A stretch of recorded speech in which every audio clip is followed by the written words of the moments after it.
travailler ensemble. Bon, donc aujourd'hui, on va continuer le cours. La dernière fois, on a commencé par expliquer l'utilité ordinale. Donc aujourd'hui, on va continuer le cours.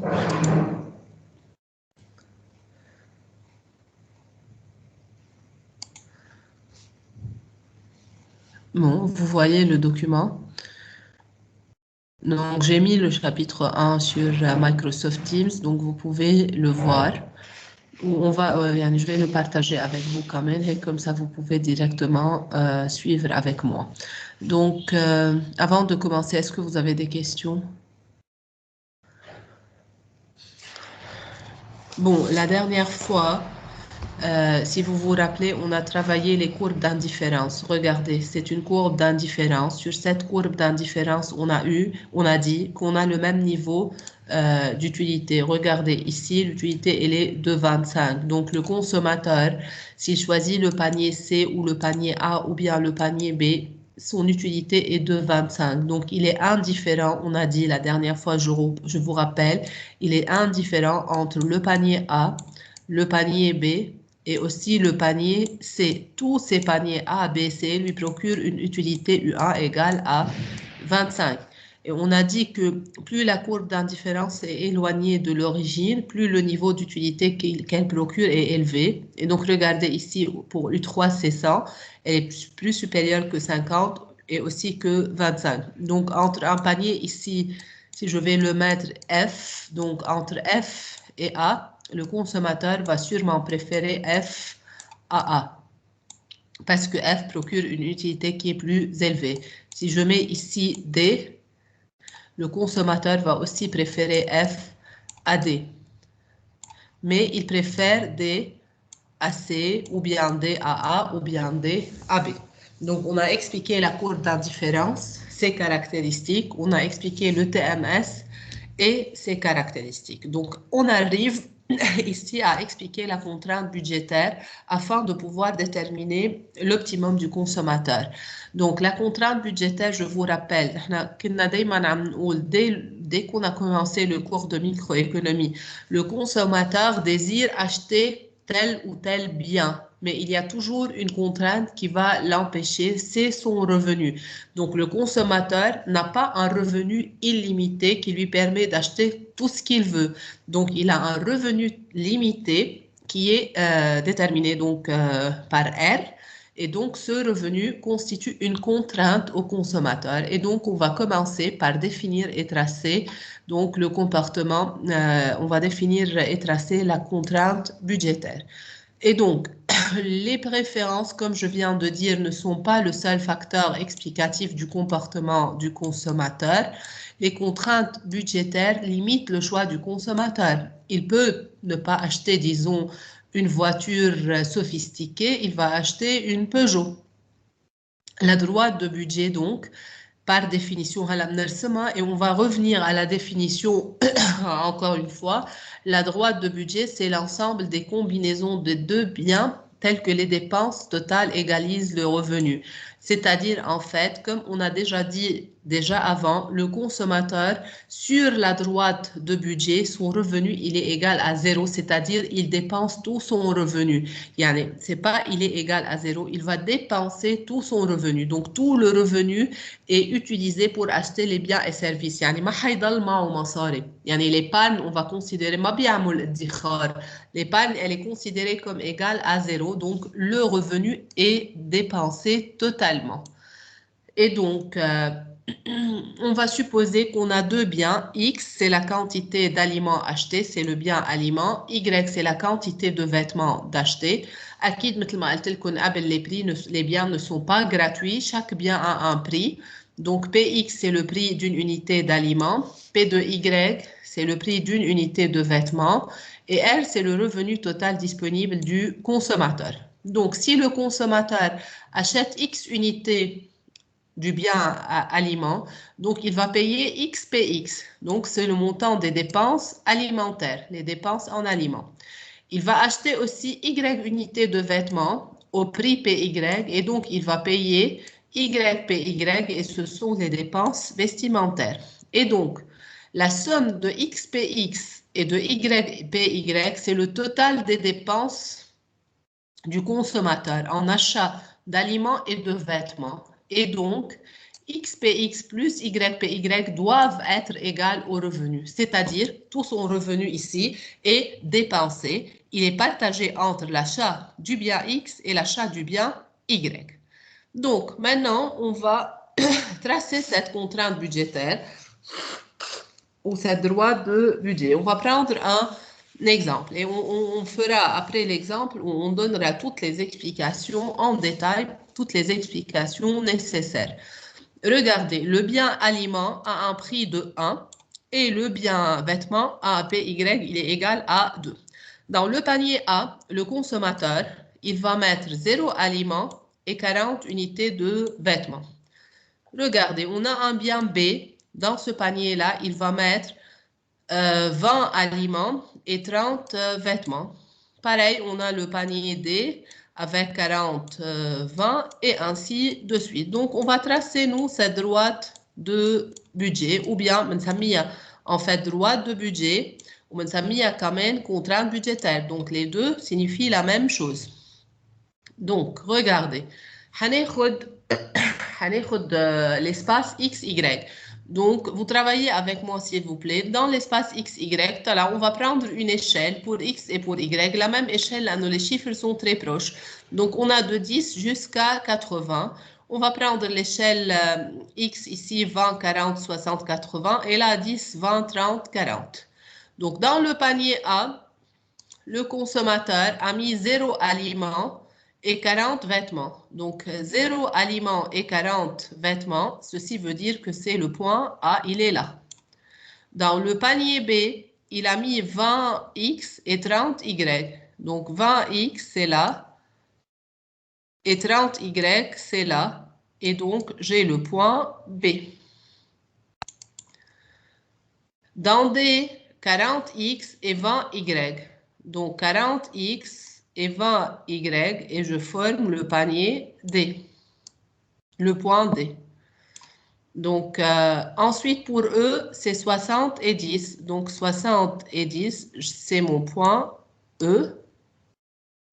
Et ensuite, G, c'est 80, 0. Regardez, c'est G. Donc, en joignant les points, regardez, je remarque que les points forment une droite allant de A jusqu'à G. Cette droite, donc AG, A, B, C, A, B, D, E, G, obtenue en joignant tous ces points, ce n'est autre que la droite de budget. La caractéristique de la droite de budget est la suivante. Je vais revenir avec vous à cette colonne-là. S'il achète 0 unité de X, il va payer le prix en acquis, il ne va rien payer, 0. Plus 40 unités de Y fois 2, c'est 80, il a dépensé tout son revenu. Pareil pour B, il va payer 20 fois 1, plus 30 fois 2, c'est 80. 20 fois 1, plus 30 fois 2, et c'est 80. Et donc, tout le revenu est dépensé. Pour D aussi, il va payer 40 fois 1 plus 20 fois 2 et c'est 80. Sorry, ensuite, pour G, il va payer 80 fois 1 plus 0 et donc 80. Donc, qu'est-ce que vous remarquez? Que lorsque au point A, ou bien au point B, ou bien au point D, ou bien au point E, ou bien au point G, ou n'importe quel point sur la droite de budget, même revenu, donc le revenu R, il est égal à 80, tout le revenu est dépensé. Donc, sur n'importe quel point de la droite de budget, tout le revenu est dépensé. Est-ce que c'est clair jusque-là? Oui. Donc, je vais effacer moi tous ici. Je vais écrire quelque chose. Regardez. Si, en fait, on est ici, dans cette partie-là, au-dessous de la droite de budget, ici, c'est le revenu dépensé n'est pas égal à 80, il est inférieur à 80. Dans cette partie-là, le consommateur peut acheter les biens بس en fait il n'est pas en train de dépenser tout son revenu يعني بهيدي البارتي ولا يمكن يكون عندي ici un panier optimal لأنه le revenu n'est pas entièrement dépensé. هيدي الزون اللي assurée en jaune en fait on l'appelle la zone accessible. شو يعني accessible؟ يعني هو في يحصل عليها في يشتريها وكمان الدروات دو بودجي هي accessible بالنسبة له لأنه بيدفع 80 وقتها بيكون عليها دونك بيقدر ياخد هيدا البيان. Donc tout ce qui est dans cette zone-là, c'est la zone accessible. بينما si je passe au-dessus de la droite de budget, يعني si je suis ici, dans ce cas-là, regardez, ici je suis, ici le consommateur a besoin, يعني un panier qui existe ici, et il coûte plus que 80. Donc le revenu ici doit être supérieur en fait à 80 pour pouvoir acheter ce panier-là. Et donc ici, c'est la zone qui est inaccessible. Yani le consommateur ne peut pas acheter un bien qui est dans cette zone-là. Donc لحتى نحن نفهم شوي أكتر لبعدين le panier optimal qu'on cherche à déterminer, il doit être nécessairement sur la droite de budget. ما في يكون تحتها وما في يكون فوقها لأنه فوقها ما في يشتري وتحتها إذا اشترى بضل معه مصاري. ونحن قلنا le point optimal ou les caractéristiques de l'optimalité, c'est que tout le revenu va être dépensé. Donc, خلينا نكتب la droite de budget, la déterminer. En fait, elle a R égale YPY plus XPX. Là, on travaille dans l'espace XY. Et donc, dans cet espace XY, on va déterminer Y en fonction du reste. يعني هيدا الY, on va le déterminer. Donc, on fait qu'écrire Y égale donc YPY égale R pardon, XPX moins R. Et donc, Y qui finit يكتبها بدها تكون هون سوري moins XPX plus R. بتكون Y égale moins PX sur PY, je le divise là par PY. Donc, Y égale moins PX sur PY fois X plus R sur PY. Donc, c'est l'équation de la droite de budget que vous allez savoir. En fait. Vous allez voir comment on va l'utiliser dans les exercices.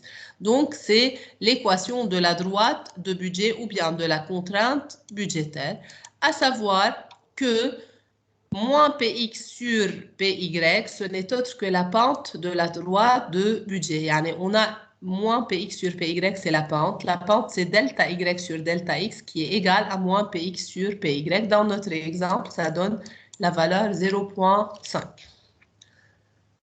Est-ce que vous avez des questions ou je continue? Donc, regardez les caractéristiques de cette droite de budget. Le long de la droite de budget, le consommateur dépense moins sur un bien et plus sur l'autre. أكيد لأنه إذا كنا بpoint A هو عم يشتري أكثر Y وقت بنوصل على B عم يشتري صار نقص من Y واشترى أكثر من X. Donc, il dépense moins sur un bien et plus sur l'autre. Donc, la pente de la droite de budget اللي نحن شفناها mesure le prix relatif des produits اللي هي donc elle a moins Px sur Py, c'est le prix relatif P1 sur P2, Px sur Py. La pente donc aussi donne le taux auquel les deux biens peuvent être substitués sans modifier la dépense totale. Donc c'est delta Y sur delta X. يعني je varie ou je substitue Y par X mais sans changer la dépense. يعني entre A et B زدت من X ou نقصت من Y بس le revenu c'est toujours 80. Donc j'ai toujours dépensé 80. Regardez, il y a deux points ici qui ont une caractéristique particulière sur cette droite. Donc je vais les mentionner. Le point A et le point G ou عندهم أكيد des nominations des termes وقت شايفينهم en mathématiques. Le point A, ce point-là, je l'appelle l'ordonnée à l'origine. Les chouilles, c'est un ordonnée à l'origine. Regardez, il coupe l'axe des ordonnées.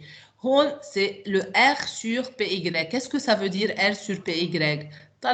C'est écrit là, c'est clair. C'est l'ordonnée à l'origine. Pourquoi? Parce qu'en fait, au point A, le consommateur achète seulement le bien Y. Donc, le revenu, il est en fait dépensé seulement pour l'achat du bien Y. Le bien X est égal à, ou la quantité achetée du bien X étant égale à 0. Si je prends X égale à 0, X égale à 0, on dit l'équation Y égale moins PX sur PY fois X plus R sur PY.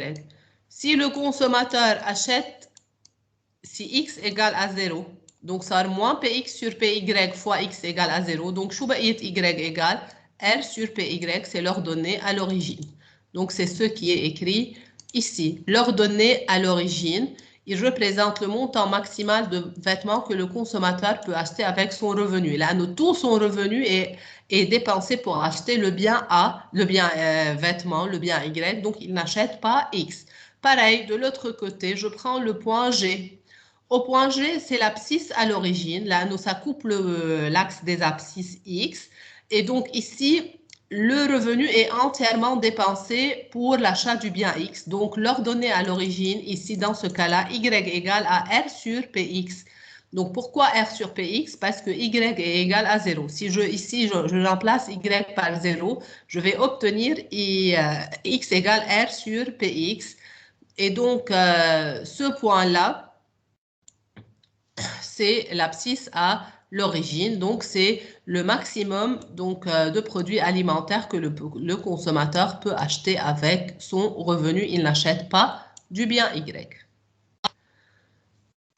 Donc, est-ce que vous avez des questions? La contrainte budgétaire ou la droite de budget, c'est en fait en tant que concept est très simple. Je passe maintenant à la variation de la droite de budget avant d'arriver à l'équilibre. Regardez, vous avez la droite de budget, elle est égale à Y égale, cette équation, c'est à savoir Y égale à moins PX sur PY plus R sur PY. Donc, cette droite, regardez, elle a cette forme-là. Mais qu'est-ce qui arrive si, par exemple, le revenu augmente? Elle dépend de R. Elle dépend de Px, elle dépend de Py. Donc, il suffit qu'une variable change pour que la droite de budget change de position, ou bien on dit elle varie. Donc, regardez, elle dépend de P de X, de P de Y et de R. Donc, si l'une varie, si les revenus varient ou bien le prix change, donc la droite de budget est affectée. Mais comment et dans quel sens? C'est ce qu'on va voir ici. Regardez. Si le revenu varie, si le revenu augmente, donc R augmente, ceci va provoquer un déplacement parallèle de la droite de budget vers l'extérieur. Pourquoi un déplacement qui est parallèle? C'est simple, mathématiquement, on peut le démontrer. Si Y égale moins PX sur PY fois X plus R sur PY, si R change, ceci veut dire que moins PX sur PY n'a pas changé, c'est-à-dire la pente ne change pas. Et donc, vous savez que si la pente ne change pas, les prix sont constants, c'est-à-dire la pente, elle est constante, et donc ceci veut dire que le déplacement est parallèle. C'est clair pour tout le monde? Si on regarde la figure, regardez avec moi, la figure, regardez, vous avez la droite, oui. يعني بنقول انه البونت تبع الاولى قد البونت تبع الثانيه ولما بيكونوا قد بعض بيكونوا باراليل. ايه يعني هلا انت هيك عم تقولها بس ما بعرف اذا tu t'es bien exprimé. طلع انت عندك هيدي الدروات دو بودجي الاساسيه اللي نحن عندنا اياها، وقت قلنا انه الار زاد الريفونيو زاد بدنا نرجع نرسمها. هلا نحن ما عندنا شيفر هون، بدنا نرجع نرسمها. اللي عم بيتغير عندي ريجارد هو شو؟ الار سور بي اي اللي هو هون اللي نحن شفناه بالفيجور. اللي عم بيتغير عندي بس هو الار سور بي اي، ما بقى في يكون هون ا وهون ما بقى في يكون جي، بس الباونت هي نفسها. دونك لو ديبلاسمون se fait parallèlement à elle-même. Donc طلعوا si le revenu augmente اكيد la zone accessible بدها تزيد، يعني صار في يشتري اكثر، دونك la droite de budget se déplace parallèlement à elle-même vers l'extérieur. طلعت لهون avec un déplacement parallèle. شوفوا اللي تغير شو هو ال R sur PY ou le R sur PX. C'est clair pour tout le monde? وعكس إذا le revenu ناقص لل 40 la zone accessible هيدي الزون بدها تنقص لأنه ما بقى في يشتري قد قبل et donc le déplacement se fait vers l'intérieur لأنه le revenu a baissé et donc c'est aussi un déplacement parallèle لأنه la pente n'a pas changé donc le déplacement est parallèle. Ce qui a changé c'est l'ordonnée à l'origine et l'abscisse à l'origine. Et donc, la droite de budget se déplace parallèlement vers l'extérieur quand le revenu augmente. Les déplacements, نعملهم أساسيات لأنه في عنا des concepts après qu'on va expliquer. ومفروض أنتم تكونوا دغري بتعرفوا le déplacement. يعني وقت نقول le revenu change, donc c'est un déplacement parallèle. Vers la droite si le revenu augmente et vers la gauche si le revenu diminue.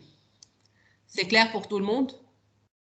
Donc ici, c'est lorsque R augmente et dans ce cas-là, c'est lorsque R diminue. Donc ici, la pente ne change pas. Donc, maintenant, on va prendre le cas d'une variation du prix et non pas d'une variation du revenu. Si c'est le prix qui varie en fait, les effets d'une variation du prix veut dire que la pente va changer. Et donc ici, si le prix d'un bien augmente ou diminue en fait dans les deux sens, la droite de budget va pivoter. Alors, maintenant, on va prendre le cas de يعني مش بدنا ناخد P de X et P de Y varient en même temps. يعني c'est soit P de X qui change, soit P de Y qui change. Ok? C'est seulement un prix qui va changer et non pas le prix des deux biens qui vont changer. Donc, le prix des deux biens qui va changer. On va supposer que c'est le prix des aliments qui augmente, P de X qui augmente. En fait, qu'est-ce qui se passe dans ce cas-là? Si P de X qui augmente. Donc, faites attention ici, regardez. Lorsque P de X va augmenter, pour simplifier les choses chez vous, هارجع la contrainte budgétaire ou la droite de budget الأساسية اللي نحن رسمناها. Donc, le revenu du consommateur, إذا كان عم نقول R sur PX كان يقدر يشتري له 4 unités par exemple, أو هون 80 R sur PX كان 80. هلا وقتها R sur وقتها PX تغير حيضل في عنا 80 حيضل في يقدر يشتري نفس الشيء؟ Non. Non, là, c'est le prix du bien X qui a augmenté. Et donc, ici, le consommateur n'achète que des produits alimentaires et donc il ne peut pas acheter autant qu'avant. Et donc, le point d'intersection de la droite avec l'abscisse va se déplacer. Et donc, regardez, ici, ما بقى فينا نقول نحن إنه هو حتكون هون على 80. حيصير عنا R sur PX peut-être égal à 40. فتطلعوا الدروات دو بودجي اللي أنا كنت عم برسمها بالأساس كانت هي هيك. جاية هيك. اوكي هلا R sur PX R sur PY أصلا ما تغيرت عندي. أنتوا على حد علمكم si P de X augmente R sur P de Y حتتغير؟ لا حتضل مثل ما هي. R sur P de Y constante. Et donc إذا أنا بجي على الجراف عندي تأرجع أرسم تاني وحدة ال 40 حضل عندها هون ما بقى في يقول إنه 80 صار تنقول 40 لأنه P de X égale à 2 والrevenu il est égal à 80 donc صارت 40. En joignant 40 et 40 c'est la deuxième contrainte budgétaire que j'ai.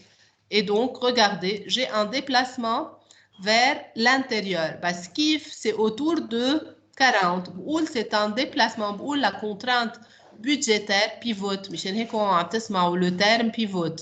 La contrainte budgétaire ou la droite de budget pivote autour de l'ordonnée à l'origine vers l'intérieur. Est-ce que c'est clair pour tout le monde? Donc ici, on prend le cas, regardez, d'une augmentation du prix des produits alimentaires de 1 à 2 euros. Et donc, ceci fait baisser la pente de la droite de budget et la fait pivoter vers l'intérieur. C'est clair pour tout le monde? Donc, le prix de X augmente. يعني ليش نزلت للانتيريور؟ لأنه la zone accessible va baisser. ما بقى في يشتري قد ما كان يشتري من قبل. Si je prends le deuxième cas, si je prends que les prix vont baisser, P de X va baisser. Donc, si P de X, au lieu d'être égal à 1 مثل ما كان عندنا إياه، صار P de X égal à 0.5. أول شيء لازم تعرفوا كمان R sur PY ne change pas. Qu'est-ce qui va changer en fait chez moi? La pente ou أكيد R sur P de X. R sur P de X ما بقى فيها تكون 80. يعني ما بقى فيها تكون ici. Donc ici, le prix de X a diminué. Où le prix de X a diminué, donc le revenu du consommateur qui était de 80 va lui permettre d'acheter plus maintenant. Donc أكيد le pivotement va se faire vers le haut. Donc أكيد هيدا حتصير هون. وأكيد c'est un pivotement لأنه قلنا l'ordonnée à l'origine ne va pas changer. Donc حنضلنا هون. ودونك حيصير هون Anna, le deuxième point. Donc, en joignant ces deux points, j'obtiens la nouvelle droite. Donc, c'est un pivotement vers l'extérieur. Donc, une baisse du prix des produits alimentaires de 1 à 0.5 fait monter la pente de la droite et la faire pivoter vers l'extérieur. Est-ce que vous avez des questions? C'est clair pour tout le monde? Oui, c'est clair. Ce qu'il faut savoir que ça, c'est si P de X change. Alors, si P de Y change, quand même, il y a un pivotement. On ne prend pas généralement le cas de P de Y. Là, dans les exercices, toujours, on suppose que c'est P de X qui change. En fait, c'est le même concept. Si P de Y change, بدل ما يكون le pivotement autour de l'ordonnée à l'origine, بيكون le pivotement autour de l'abscisse à l'origine. يعني إذا بدكم بعطيكم الإكزامبل اللي هو هون حأرسمه بسرعة هيك بتكون هيدي la droite de budget. Si P de Y, le cas d'une baisse, augmente, d'une augmentation. Si P de Y augmente, les pivotement qui vont autour de ce point-là, là, R sur P de X ne change pas. Et donc, si P de Y augmente, le consommateur va acheter moins. Donc, c'est un pivotement autour de l'abscisse vers l'origine, mais vers le bas, vers l'intérieur. Là, en fait, il va acheter moins. La zone accessible va diminuer. OK, c'est clair pour tout le monde? Ou si P de Y diminue, acquis le pivotement se fera vers l'extérieur.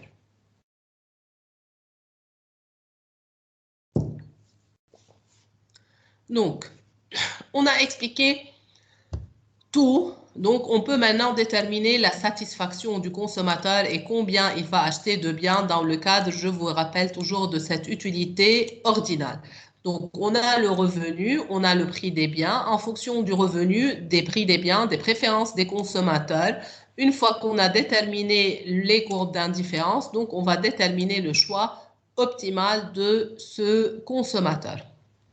Donc, les consommateurs vont choisir les combinaisons des biens de manière à maximiser leur utilité avec un budget limité. Donc, ils vont choisir ce qu'il y a de meilleur pour eux parmi ce qui lui est accessible. يعني فيهم يشتريوا كذا شغلة بس en fait أو كذا panier est accessible مثل ما شفنا le panier A, le panier B, le panier C, le panier D. بس en fait, il faut choisir le meilleur, celui qui permet de maximiser la satisfaction. Et donc, comme on a déjà dit dans le cadre de l'utilité ordinale, le panier optimal doit appartenir à la droite de budget nécessairement. Il doit être sur la droite de budget.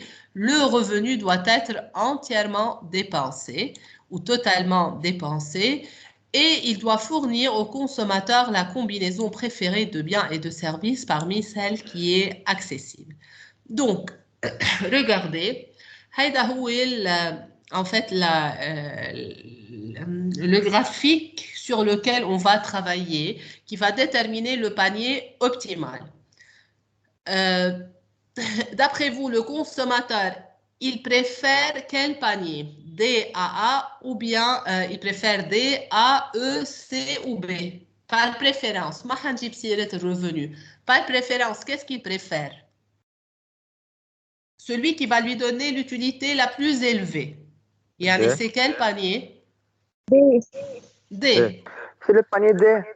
Est-ce qu'il peut acheter le panier D?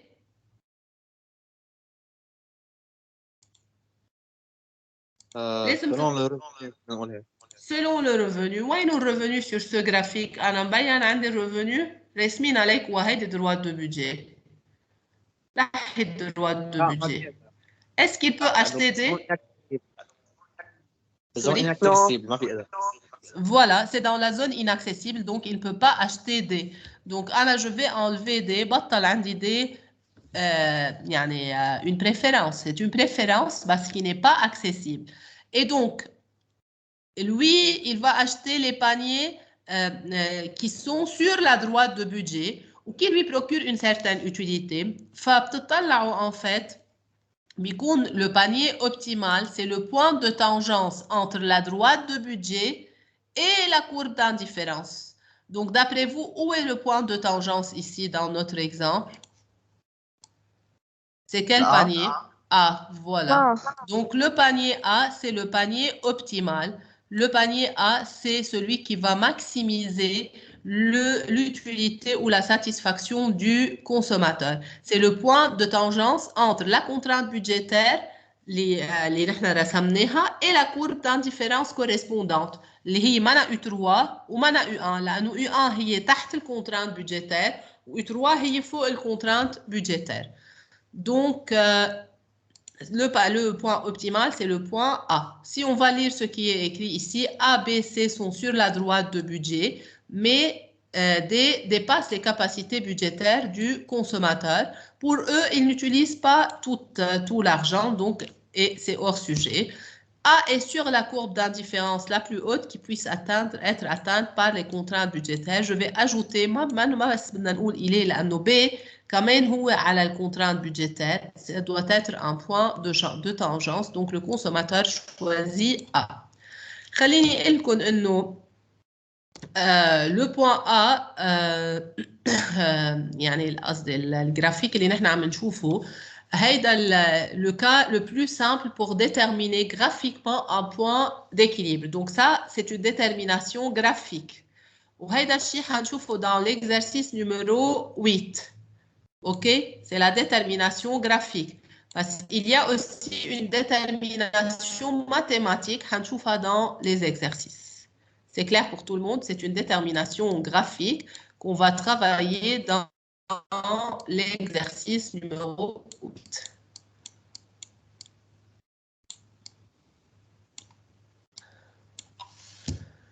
Bon, pour les caractéristiques, donc comme on a déjà dit, le consommateur va choisir un point qui est sur la plus haute courbe d'indifférence, mais qui soit aussi sur la droite de budget. On a éliminé le point D.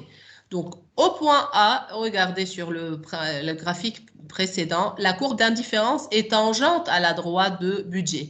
Et donc, quand on dit on a un point de tangence, le point A, c'est un point de tangente, c'est le point de tangence entre la courbe d'indifférence et la contrainte budgétaire. Donc, ceci a une particularité, c'est-à-dire la pente de la droite de budget, elle est égale à la pente de la courbe d'indifférence en ce point optimal. يعني j'ai égalisation des pentes. La pente de la courbe d'indifférence, نحن أخذناها المرة الماضية بتتذكروا معي شو كانت la pente de la courbe d'indifférence كانت le TMS اللي هو je peux l'écrire soit moins dy sur dx soit moins delta y sur dx en valeur absolue. C'est clair pour tout le monde? Donc c'est delta y sur delta x ou bien je dis moins delta y sur delta x en valeur absolue. Alors que la pente de la droite de budget يعني نحن هلا اكدناها اكثر من مره برجع لكم للايكواسيون تبعيتها اللي هي كانت هون وقلت لكم انه c'est la pente. Regardez, c'est moins px sur py. Donc j'écris ici moins px sur py. Juste une minute.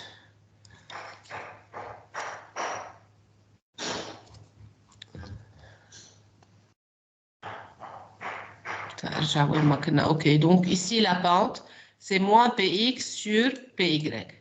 Donc, si les pentes sont égales, qu'est-ce que je peux écrire en fait? Donc, le choix du consommateur est optimal lorsque les pentes sont égales. Et donc, هكتبها en fait يعني بطريقة تشعوها منيح. قلنا نحن إنه c'est dy en valeur absolue أنا حاخدها dy sur dx ou bien خليني اكتب بالدلتا dans un premier temps لأنه c'est plus simple peut-être pour vous. Delta y sur delta x qui est égal à la pente de la droite de budget moins px sur py. Donc, moins px sur py. Donc, comment je peux l'écrire? J'enlève le moins menhon, je vais le mettre de ce côté-là. Donc, je mets moins delta y sur delta x qui est égal à p de x sur p de y. Donc, le moins delta y sur delta x, en fait, c'est le TMS. Et donc, qu'est-ce que je peux déduire et dire? Je peux déduire et dire que le TMS, il est égal à P de X sur P de Y. Parce qu'en fait, cette relation, elle est seulement vraie, seulement où je vais, vous allez faire attention au terme seulement, cette relation, elle est vraie seulement au point optimal de consommation, seulement au point A. C'est seulement en ce point-là que le TMS, il est égal à P de X sur P de Y. بغير ما حليت le point, disons, le point D, le point B, le point E, le point C, le TMS, il est égal à delta Y sur delta X. Il n'est jamais égal à PX sur P de Y. Est-ce que c'est clair pour tout le monde? Oui. Oui. Oui. Donc, هاي حتحفظوها s'il vous plaît. Au point optimal, حاكتبها كمان هون. Au point optimal, le TMS, il est égal à P de X sur P de Y. وبتشوفوا هلا هيدا الشيء قديش بيساعدنا dans les exercices. Il est égal au rapport des prix. Des questions? Donc, en situation optimale, au point A, le TMS, il est égal à P de X sur P de Y. Je ne vais pas rentrer trop dans les détails du TMS et les exemples dans les exercices pour gagner en fait du temps. Donc, بس بعد عندي شغلة بدي أقولها آخر شيء avant de terminer cette première partie du cours لأنه مثل ما قلت لكم c'est un grand chapitre وفي عنا une grande partie du cours donc بس هنفكر اكتب لكم إياه أنا بطريقة تكون هي أهين. Donc regardez, je vais continuer ici l'explication là. Ce qui reste en fait في قصص un peu plus compliqué نحن بنعملها en sciences économiques يعني رفقاتكم اللي هني عم يدرسوا ايكونومي مش انتو. دونك انا ما حكتير لبكم بس اذا بتتذكروا la dernière fois on a calculé le TMS كتبتها اخر مره قبل ما نخلص الكور. قلت انه le TMS اذا في حدا بيرجع بيشوفهم معي il est égal à UMX sur UMY. ذاكرين هالشي؟ Oui. Oui. Donc j'ai le TMS qui est UMX sur UMY. كمان خليني اكتب لكم تاني formule للcalcul du TMS هي delta Y sur delta X en valeur absolue. وآخر وحدة نحن هلا اليوم برهناها au point optimal et seulement au point optimal. بليز يعني هون هيدا الشيء بشدد عليه. وإذا أنتم عم تاخدوا نوت هيدا شيء من البسوة إنكم تاخدوا نوت au point optimal. TMS, il est égal au rapport des prix. Donc, هلا بدي طلع la condition d'équilibre. Au point optimal. وقت بقول أنا une condition sorry بس دقيقة.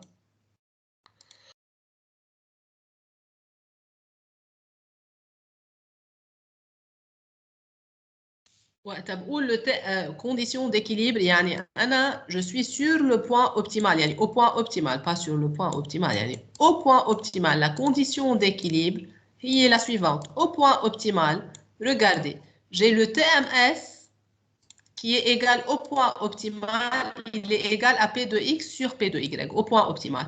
Ou d'habitude, j'ai le TMS qui est égal à UMX sur UMY. Donc, qu'est-ce que je peux écrire au point optimal? Je peux écrire, yani, au point optimal, j'ai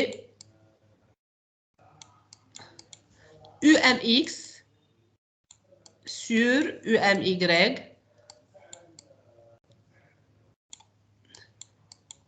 égale à P de X sur P de Y.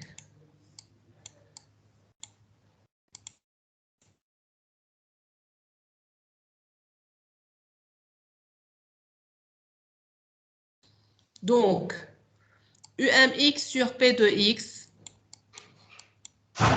je peux l'écrire comme ça, égale à quoi? UMY sur P de Y. بتذكركم بشي هالcondition d'équilibre?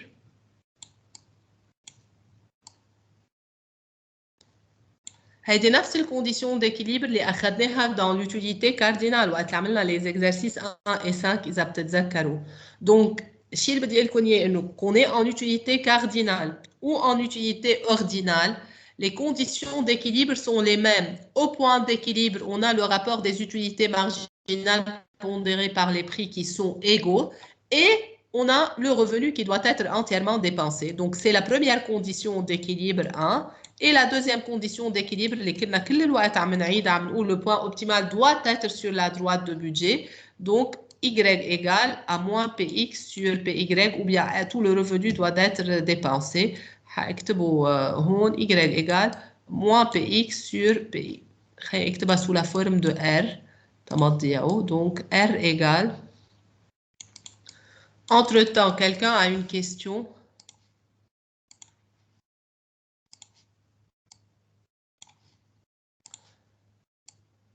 Donc, R égale XPX plus YP de Y. Donc, en terminant cette première grande partie du cours, بعد ناقص منها شغله يعني بعد فيها شغله وثاني بارتي حتكون هي الالاستيسيتي بس الشغله الباقيه حاعملها demain. Donc en terminant cette partie بدي اقول لكم شيء اساسي لازم تعرفوه انه les conditions d'équilibre 1 et 2 doivent être يعني connues par cœur لحتى نقدر نعمل les exercices. Que ce soit en utilité cardinale ou en utilité ordinale, les deux conditions d'équilibre sont les suivantes. Tout le revenu doit être dépensé et le rapport des utilités marginales pondérées par le prix doivent être égaux.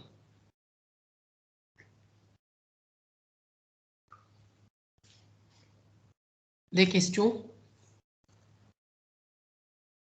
Non. Bon. Donc, on va faire maintenant les exercices. On va commencer par faire, je vais faire une alternance entre les exercices et le cours. Donc, on va faire l'exercice numéro 2.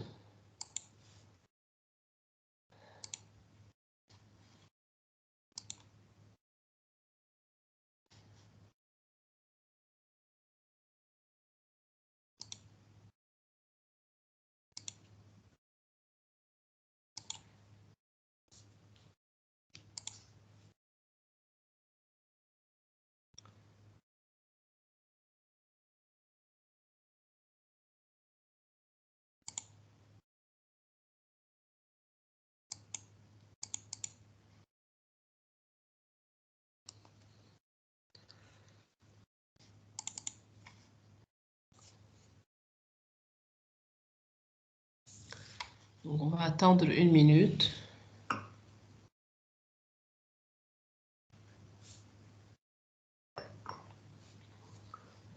Vous voyez le document Word.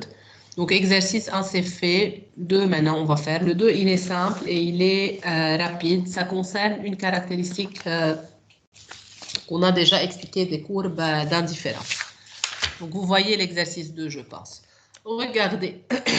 L'observation du comportement d'un consommateur envers les quantités de biens des deux biens, le bien 1 et le bien 2, conduit aux préférences suivantes. Donc, ce qu'on a ici entre les parenthèses, c'est en fait, ce sont les paniers du consommateur.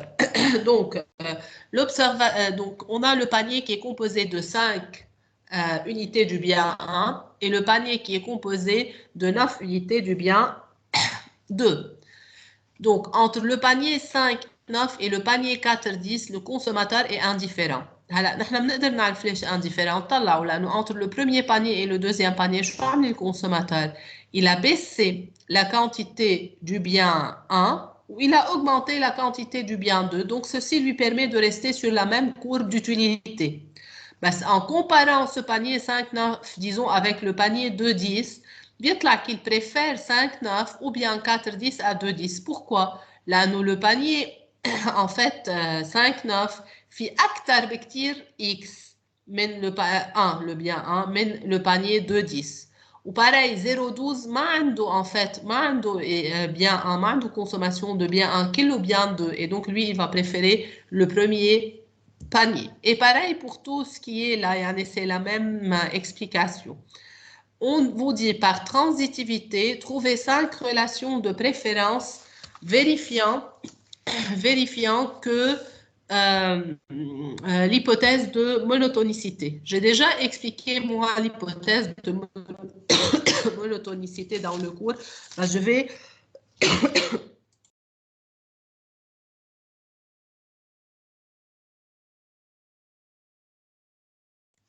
Je vais la réexpliquer. هلا entre temps انا بتمنى منكم تكتبون على ورقه او اذا انتم طابعينه للتدي لا بدي ارجع افتح دوكيومون وورد لاقدر احله للاكزرسيس. اوكي donc monotonicité c'est-à-dire en fait le consommateur يعني toujours il va préférer le panier اللي فيه اكثر quantité des deux biens يعني هو دايما il préfère obtenir plus de biens. Donc c'est ça l'hypothèse de monotonicité. Donc, on va voir ici comment on va prouver ces relations-là. Donc,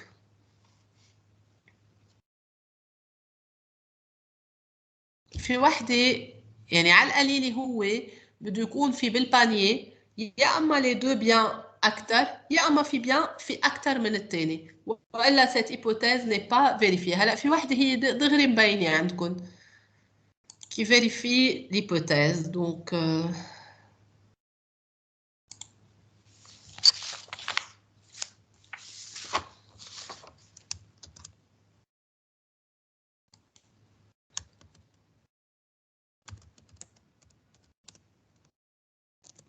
l'exercice 2.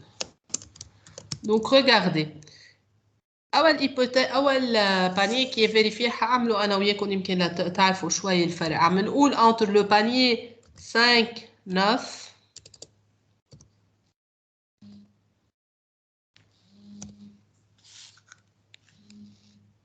le panier 5, 9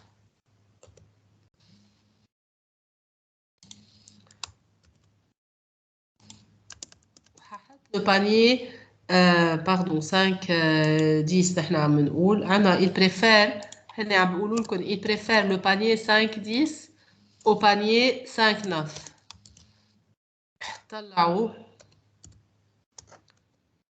معي dans ce panier là le bien 1 c'est 5 ici 5 ici.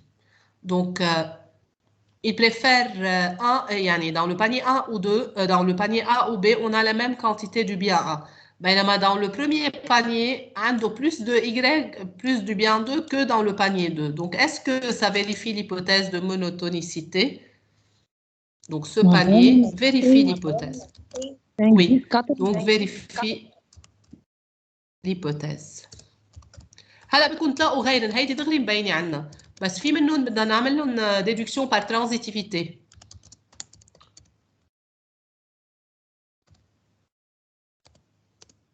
اوكي دونك هيدي مبينه عنا. تاني بانيه فينا كيف نبرهنه ان فيت. هلا انا حاعملهم لانه تيصيروا اهين عليكم. اذا في حدا لقى شي بانيه في يقول لي دغري. دونك ريغاردي عم نقول نحن 5 9 بريفير على 4 9 5 9 بريفيري على ال 4 9 بس انت كيف انتقلت منها؟ هو مزبوط 5 9 بريفيري على ال 4 9 بس انت ما فيك تنتقل منها هيك، بدك تبرهن لي اياها. بتعرف كيف تبرهنها؟ ليك هو شو عم بيقول؟ يعني إذا يبريفير 5 9 حاكتب معكم بدكم تلاقوا بصير عليها بانيه ان كومان بين الاثنين، يعني بده يكون في بانيه ان كومان. ال 4 9 شو في معه بانيه ان كومان؟ 5 9 est préféré à 3 11 مش هيك؟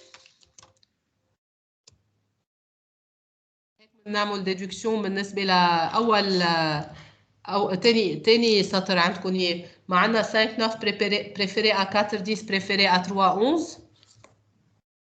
يعني on peut dire que 5 9 est préféré à 3 11. وعندنا يعني هون 3 فينا نقول 11 إنه 5 وعندنا 3 11 préféré à 4 9. Donc monsieur اللي قال لي 5 9 à 4 5 9 à 4 9 بين معك هلا كيف؟ oui. Donc si 5 9 est préféré à 3 11 et 3 11 est préféré à 5 9, donc qu'est-ce qu'on peut déduire par transitivité? 5 9 préfère 4 9. Voilà. Et est-ce que ça confirme l'hypothèse? Oui. Oui. Voilà, donc vous avez capté l'idée. Qui va me trouver un troisième panier?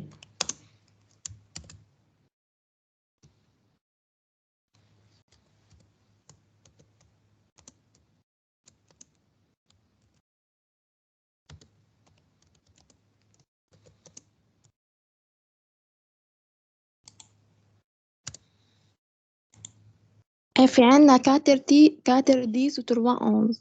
يلا دقيقة بس. 4 10 et 3 11.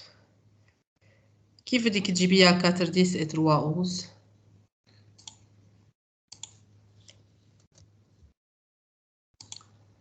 3 11 و 3 11 و 4 9. سوري بدك ترجعي تعيدي. 4 عنا 10 4 10 3 بس 11. بس 4 10 و 3 11 لا ça ne vérifie pas l'hypothèse لأنه c'est vrai عنا 1 أكتر من 2 أكتر، يعني محل في 10 ومحل في 11 بس في عنا 4 وفي 3 يعني وحدة نقصت وحدة زادت. هو على القليلة بده يكون في وحدة أكتر من الثاني. أوكي. طلعوا كمان في إذا نحن قلنا يعني نقول 4 10 على ال 4 9. عملناها 4 10 على 4 9. لحظة أنا شو كتبت 5 9 مش هو مش 3 11 4 9 سوري. شو قلت مسيو؟ 5 10 على ال 4 9. لا 4 10 على ال 4 9. ايه 4 10 على ال 4 9 مزبوط. بس كيف برهنتها؟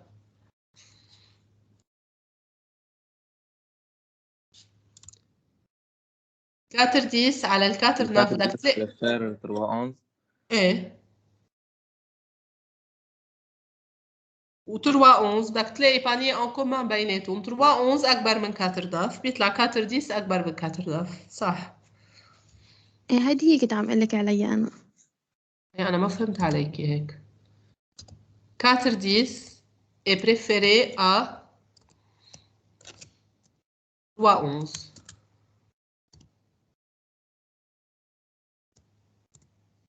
وبعدين عنا 3 11 بريفيري سبعمل بعد معكم وحدة إذا حدا بيلاقيها. 3 11 بريفيري à 4 9.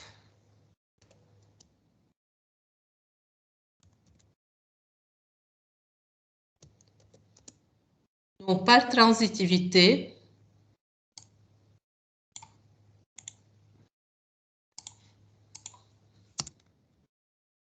j'ai 4 10 supérieur à 4 9 au préféré. Et donc, ça vérifie l'hypothèse de monotonicité. يعني نحن عملنا 5 9 4 9 هي أول وحدة. عملنا 3 5 10 5 9 هيدي تاني وحدة. وعملنا 4 10 4 9.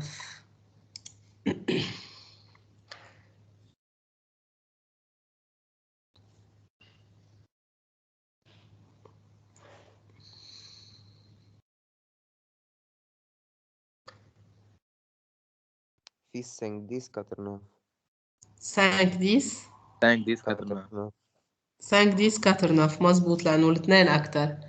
كيف بتبرهنوها؟ 5 10 5 بريفيري على 10 5 9 préfère 5 5 9 بريفيري على 4 9 5 9 préfère à 4 10 4 10 préfère à 3 11 3 11 préfère 5 9 préféré 5 9 préféré على ال 4 9 4 9 مظبوط. 5 10 بريفيري على لأنه مبرهنينها نحن من قبل، فيكم تاخدوا شيء مبرهنينه من قبل. 5 9 بريفيري على ال 4 9 فوالا، وبعدين 5 10 على 5 9 سي فري.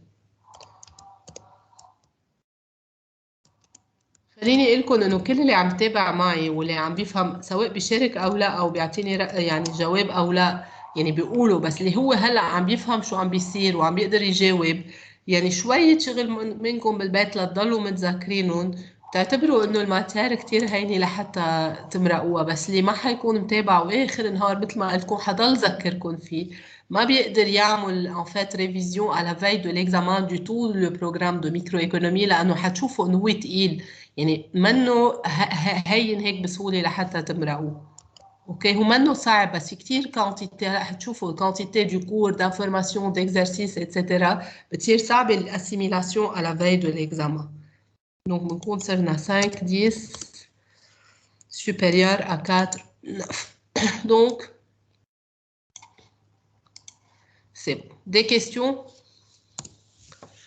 Non. On va faire l'exercice 8. Là, je vais faire l'exercice avec vous, l'exercice 8. Là, c'est une application directe du cours qu'on vient de voir maintenant, en fait.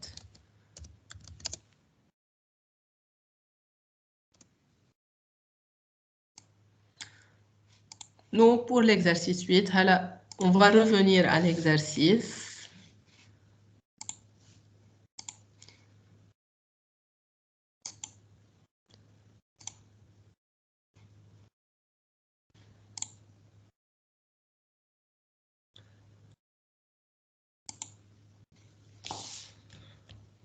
Donc, 1, 2, عملناهم, 5, عملينه, je passe à l'exercice 8.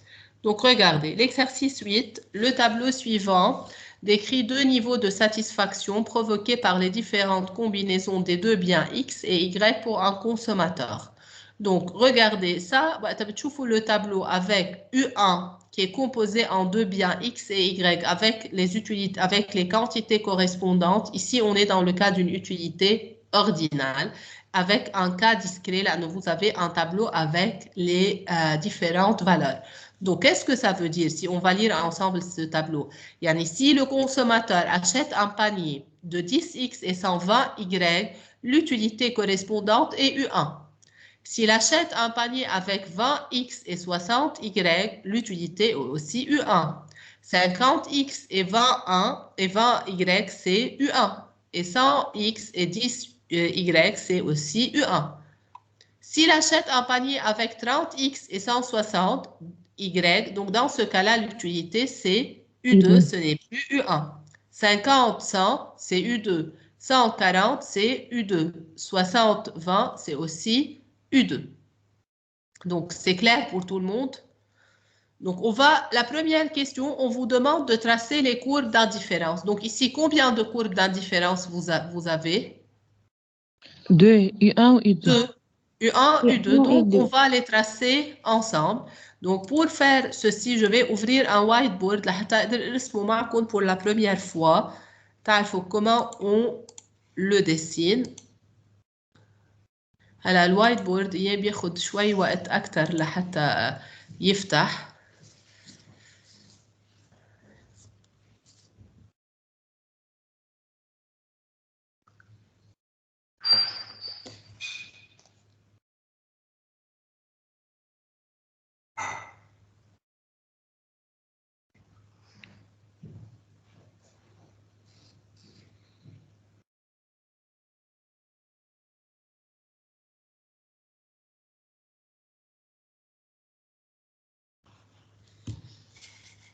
Donc, regardez ce qu'on va faire. هلا أنا بطلب منكم ترسموه بذات الوقت معي أنا لحتى تقدروا تعملوا دغري نقدر نعمل يعني نقدر نعمل ديبيستاج للبانيي اوبتيمال. دونك شو حنعمل؟ on va prendre l'espace x et y. بذات الوقت طلعوا معي على l'énoncé. Donc je vais mettre x أكيد بتعرفوا هون و y ici. Donc on va mettre l'échelle.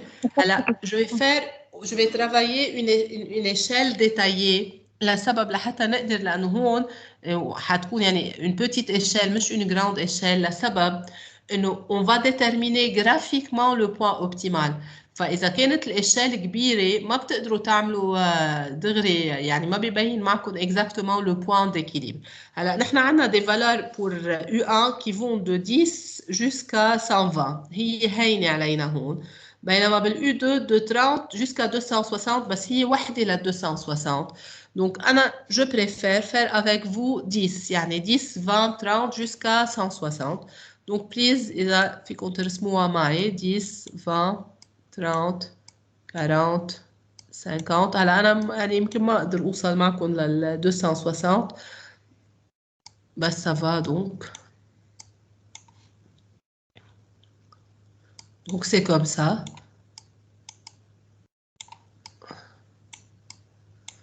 Et ainsi de suite, ما حاكتبهم كلهم.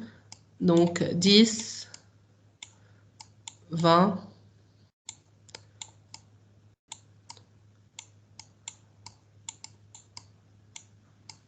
30, 60, 70, 80, 90, 100 et ainsi de suite. Donc on commence par la première combinaison. X 10, Y 120. Donc c'est 10 et 120 حاعتبر 50 60 60. Donc شي محل هون يعني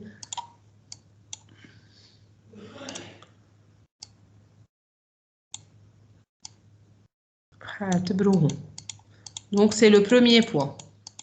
Vous travaillez ensemble en même temps avec moi. Donc c'est le premier. Ensuite j'ai 20 60. Pardon. 20, 60. Puis j'ai 50 et 20.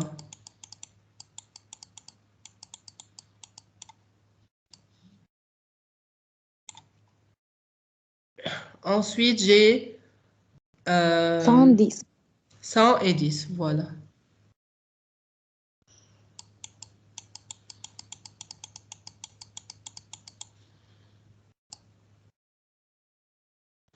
Donc, j'ai terminé la première courbe d'indifférence. Qu'est-ce que je fais? Je joins les points.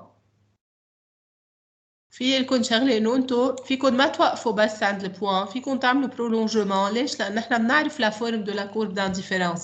اخذناها avec les caractéristiques وقلنا que la courbe d'indifférence c'est une courbe qui est décroissante, qui est convexe par rapport à l'origine. Donc بنعرف sa forme. عندنا هون U1. Ensuite, on va tracer U2.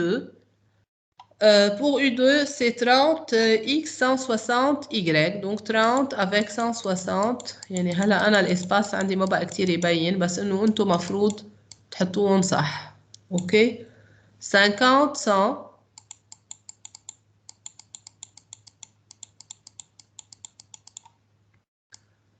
Donc هلا أول شيء on a remarqué que U2 est plus élevé que UA, l'utilité. 140.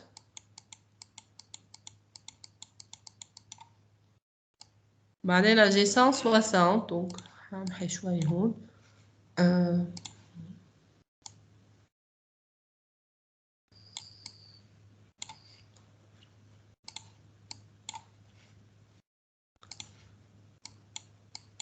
Donc 160 avec 20, ça sera quelque part là. Ou ensuite 260 avec 10 بده يكون شي محل هون يعني واطي أكتر. Donc je joins les points et j'obtiens la courbe d'indifférence وأكيد بدها تكون convexe يعني أكيد أنتم ما بتطلع معكم الفورم معركجة مثل اللي معي أنا. Et donc j'obtiens la courbe U2.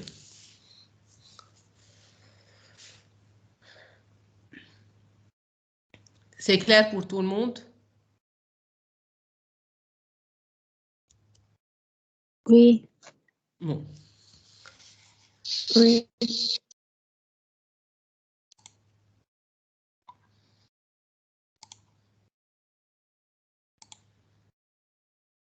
Je passe à la question 2. On vous dit que sachant que le revenu du consommateur est de 400, le PX, le prix du bien X est de 4 et le prix du bien Y est de 10, déterminez l'optimum du consommateur. Graphiquement, on a déjà vu, on vient de voir comment on détermine l'optimum du consommateur. En fait, c'est quoi l'optimum du consommateur? On vient de le démontrer. C'est le point de tangence entre la courbe d'indifférence et la droite de budget.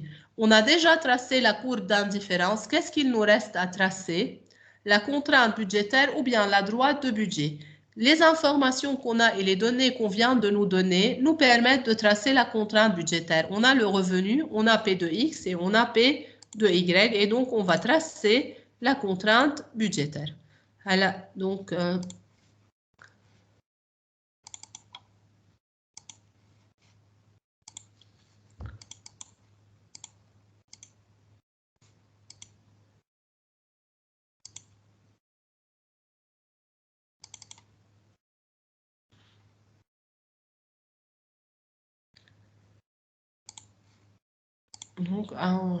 une petite minute.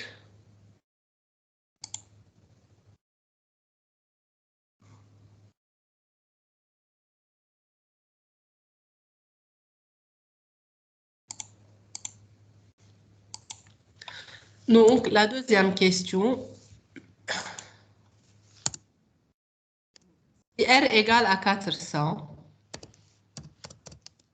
P de X, elle n'a قديش 10. 4 P de X 4, P de Y P de Y 10. Donc, comment on 10. trace la droite de budget? Directement, vous écrivez la contrainte budgétaire, vous écrivez l'équation. Donc, l'équation de la contrainte budgétaire est la suivante. Y égale à moins P de X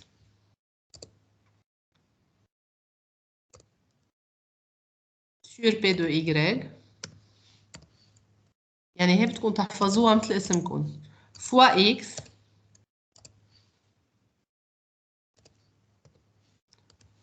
plus R sur P de Y. Donc, qu'est-ce que ça donne? Y égale moins P de X 4. هعملها en détail أول مرة بعدين بنصير دغري بنعملها.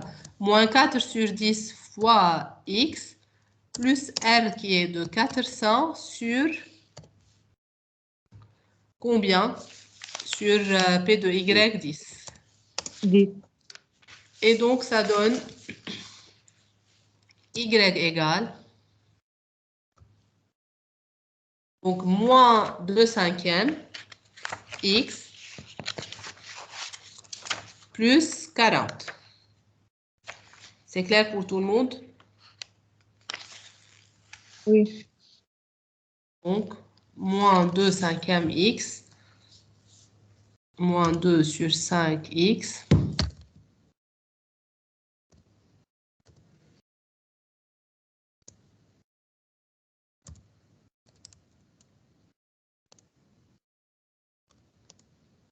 Si on va tracer la droite, on prend les points particuliers.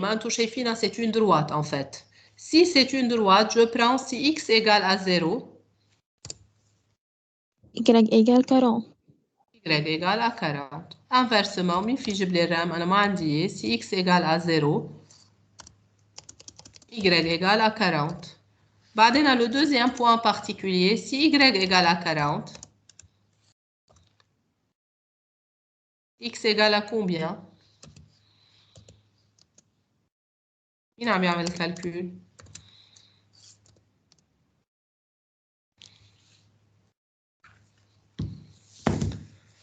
صعب شوي الكالكول.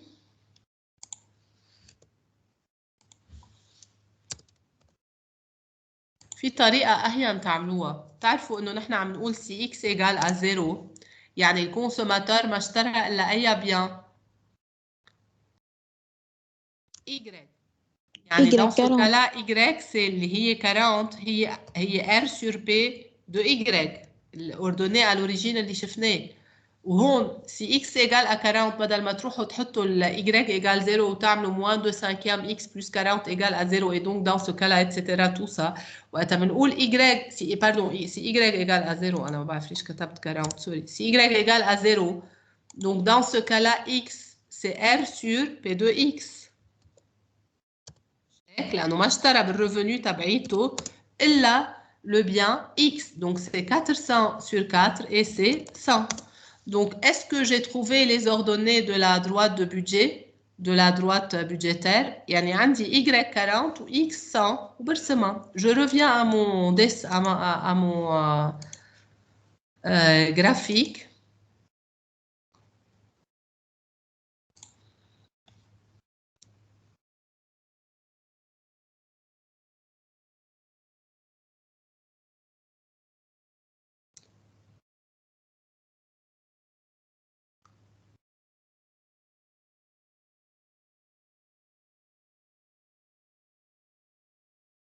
يعني بتطلع على الإيديه.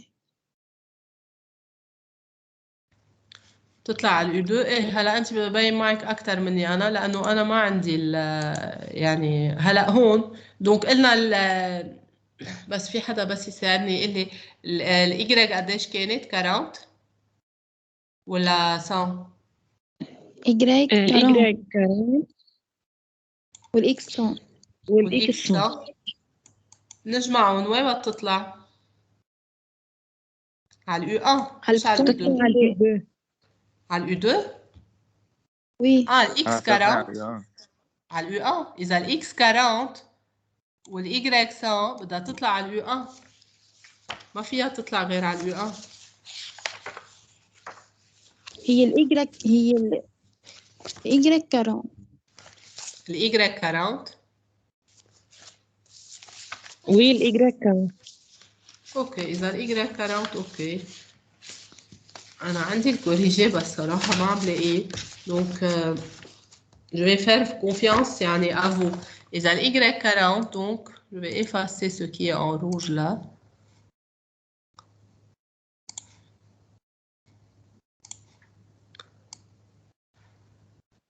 دكتور donc اذا الY 40 40 قلتوا الX 40 مش هيك؟ نو الY 40 الإكس 100. الY 40 هي هون والX قديش؟ يعني من صح. اللي عملتيه اول كيف بدها شيء تطلع على الU2؟ ما بتجمعون مع بعضهم؟ طلعت معي على الU1. ما فيها تطلع على الU2 أكيد ما بعيد كتير الفالور تبع الU2 يعني حتى إذا قلنا 100 يعني هون بدها تطلع هون الإكس شي كتير كبير لحتى نقدر نحطه بدها تطلع على الU1 اللي طلعت معه على الU1 في إلي البوان دو تانجنس قديش؟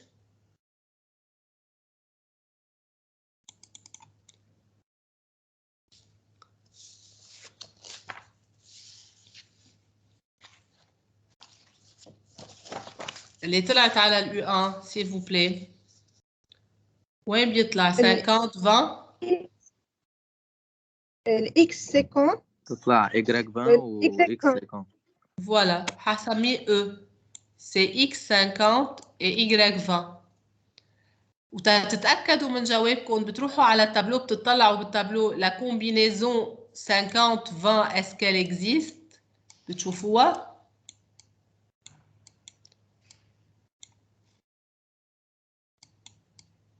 بتطلعوا le 50-20 est-ce qu'il est un point du tableau Oui. oui donc هيك بتتأكدوا انه جوابكم هو صح اوكي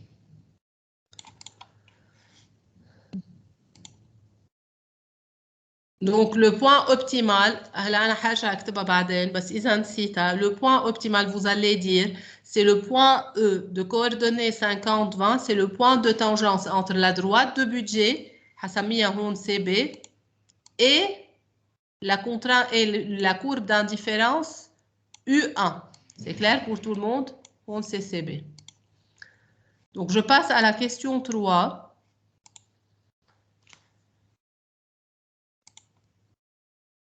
Donc, regardez.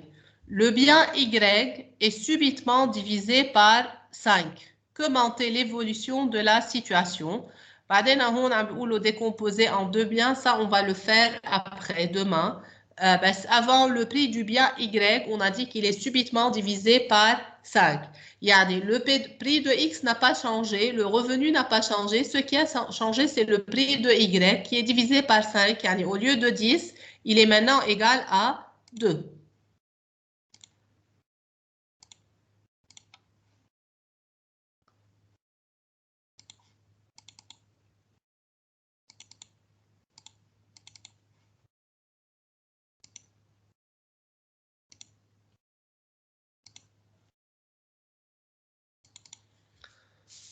Donc, la question 3. Donc, E, je vais écrire directement la réponse.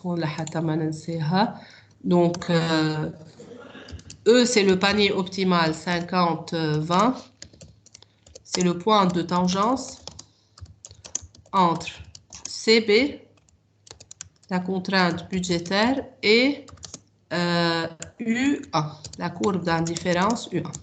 Donc, pour la troisième question, on réécrit R égale à 400. P de X est toujours égal à 4. Et maintenant, on a P'Y. P'Y égale à combien?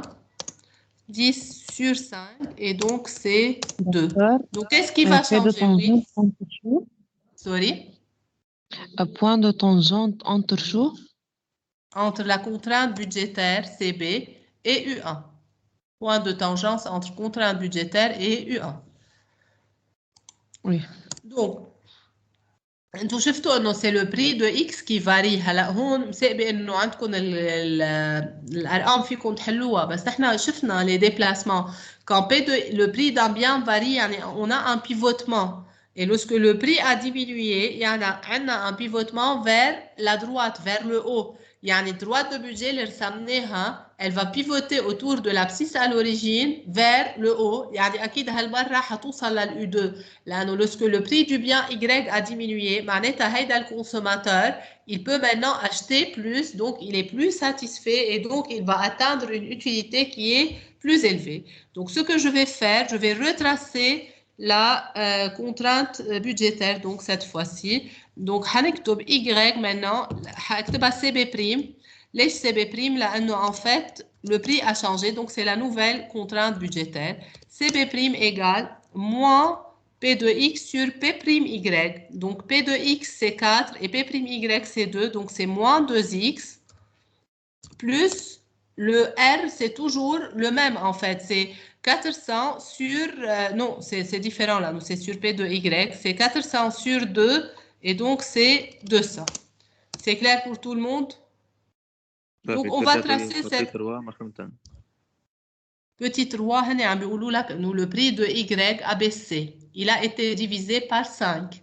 هالمرة P de Y sort 2. 10 divisé par 5 c'est 2. P de X c'est toujours 4 et le revenu c'est 400. Tu vas trouver le nouveau point optimal. Dès lors, il y a un prix qui a changé, une variable qui a changé, donc E n'est plus le point optimal. Maintenant, on va chercher un nouveau point optimal. La hatanjib, le nouveau point optimal, on va retracer la contrainte budgétaire. Là, non, le prix de Y a changé. Donc, je retrace la contrainte budgétaire. Ça m'a été CB'. Là, c'est le prix de Y qui a changé. Ce qui a changé. Donc, le prix de Y, c'est 2. Donc, je réécris la contrainte budgétaire. Y égale moins P de X sur P'Y cette fois-ci. Il y en a 4 sur 2, c'est moins 2X plus R sur P de Y plus 400 sur 2, donc plus 200. Je trace la contrainte budgétaire. Si X égale à 0, Y égale à combien? 200. 200. Inversement, si Y égale à 0, X égale à combien? C'est toujours 400 sur 4, donc 100. Check. Oui. ترجعوا بليز على الجرافيك اللي رسمناه قبل. بيكون عندنا 100 avec combien? 200. بترسموها وبتقولوا لي بأي بوا بدها تدق عندكم.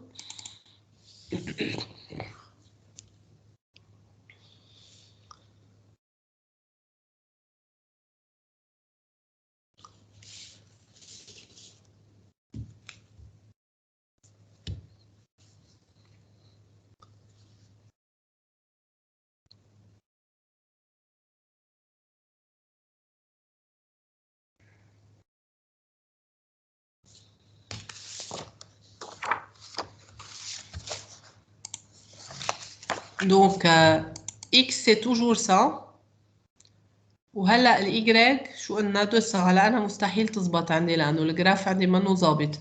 بس مين في هلا أنا اليوم بصور لكم إياه للجرافيك وببعث لكم إياه هيك ما بتضيعوا فيها. بس مين في هلا يقول لي شو طلع عنده البوان؟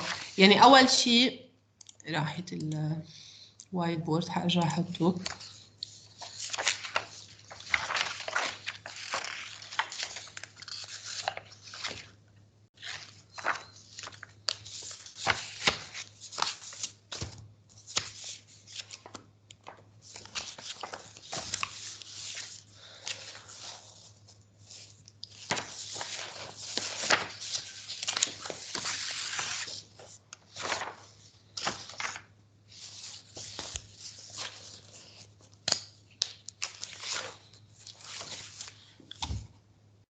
Bon, regardez. أول شيء خلينا نقولوا إنه droite de budget بدها تكون عم تعمل pivotement هون autour de ce point-là, ok, vers l'extérieur ou bien vers l'intérieur.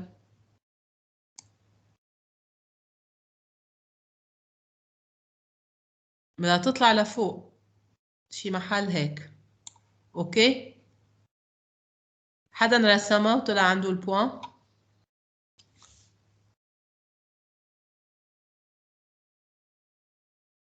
عم تسمعوني؟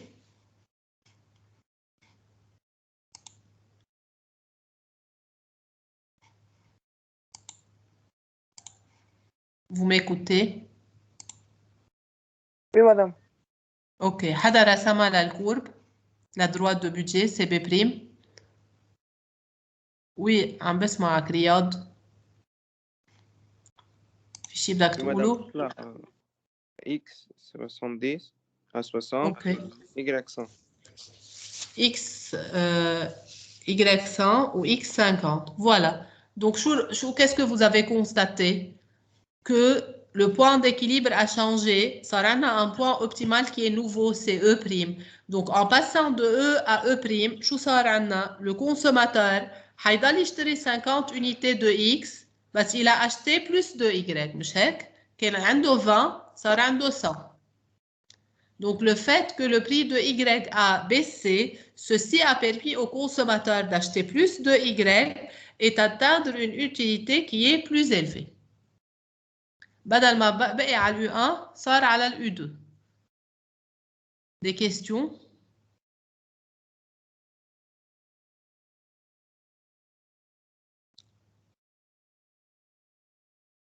Bon, avec ça, on termine la séance d'aujourd'hui. Demain, on continue le cours. بعد في عندنا شغلة بدنا نشرحها بالكور. Et on commence aussi les exercices, ok? بس كنت بدي أسألكم شغلة قبل ما تفلوا. انتوا اللي أنا كنت عم شوف البروجرام تبعكم بين الأساتذة المقدربين والمش مقدربين. انتوا الأربعاء الساعة 10 ما عندكم صف، ما هيك؟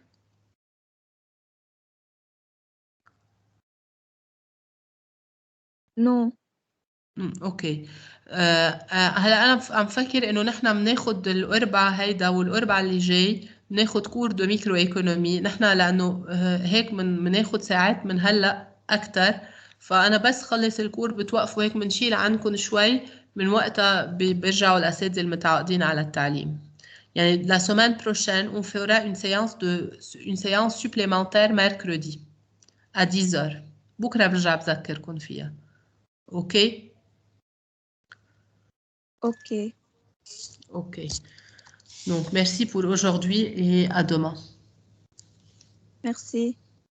Merci.